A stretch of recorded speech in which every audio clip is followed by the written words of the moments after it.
কিন্তু সবজি কাটাকাটি শুরু করে দিছি দুপুরে রান্নাবার আয়োজনের লেগে। আর এদিকে দেখো জিনিস একটা কি সুন্দর গন্ধ। এদিকে দেখো পুদিনা পাতা, একদম তাজা তাজা পুদিনা পাতা, বিলাতি ধনিয়া পাতা আছে এখানে, আবার আছে এই যে লোকাল ধনিয়া পাতা। কোনটার গন্ধ শুনবা, তিনোটার থেকে এত সুন্দর গন্ধ বেরিয়েছে না, তুমি কোয়ার মতো না। কোনটা বাটা করুন, ডাল তো রান্না করুনি। আর চলো কী কী কাটছি এগুলো চলো শেয়ার করি তোমার লগে আমি।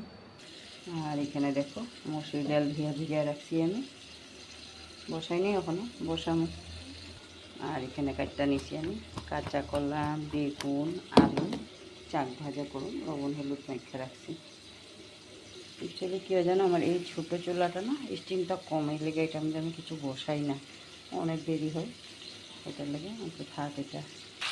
আর এখানে বসাই দিচ্ছি আমি সুন্দর করে মিট ভেজ, একটু মিট ভেজটা সোমবার দিয়ে বসাই দিচ্ছি। আদা, কাঁচা লঙ্কা, শুকনো লঙ্কা, পাঁচফোড়ন দিয়ে খুব সুন্দর গন্ধ বেরোচ্ছে। মিট ভেজের তো এইভাবে রান্না করলে জানোই আরও তোমরা, গন্ধটা সেরকম ভাবে খুব ভালো লাগে খাইতেও। কিন্তু কোমরের ডুগা দেওয়া হয়নি, কারণ কোমরের ডুগা আসলো না আমার কাছে। ডাটা দিচ্ছি, তারপরে আলু, বেগুন, কাঁচা কলা, পেঁপে, ভাত করলা, পটল, ডাঁটা, মিষ্টি কুমড়, এসব কিছু দিয়ে একটু মিষ্টি। আমার কিন্তু খুব ভালো লাগে মিক্স ভেজ খেতে। আর আমার নেনা কিন্তু একটুটাও খায় না, ওরা দিতে লাগবো কীরকম খাইতে, বাটির মধ্যে দিয়ে দিলে খালি খালি খাইবে, একটু ভাতের লগে মুখে দেবে না কখনো। ভাতের মধ্যে ভাজা আর ডাল দিয়া খাবে, এরকম খাওয়া দাওয়া।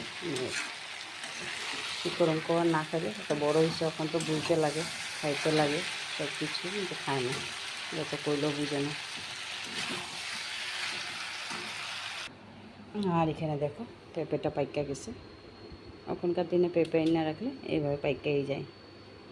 এটা অ্যাকচুয়ালি খাওয়া যায় কালি জিরা সোমবার দিয়ে কাঁচা লঙ্কা কাটটা ভাজা করলে পড়লে স্বাদই লাগে খাইতে।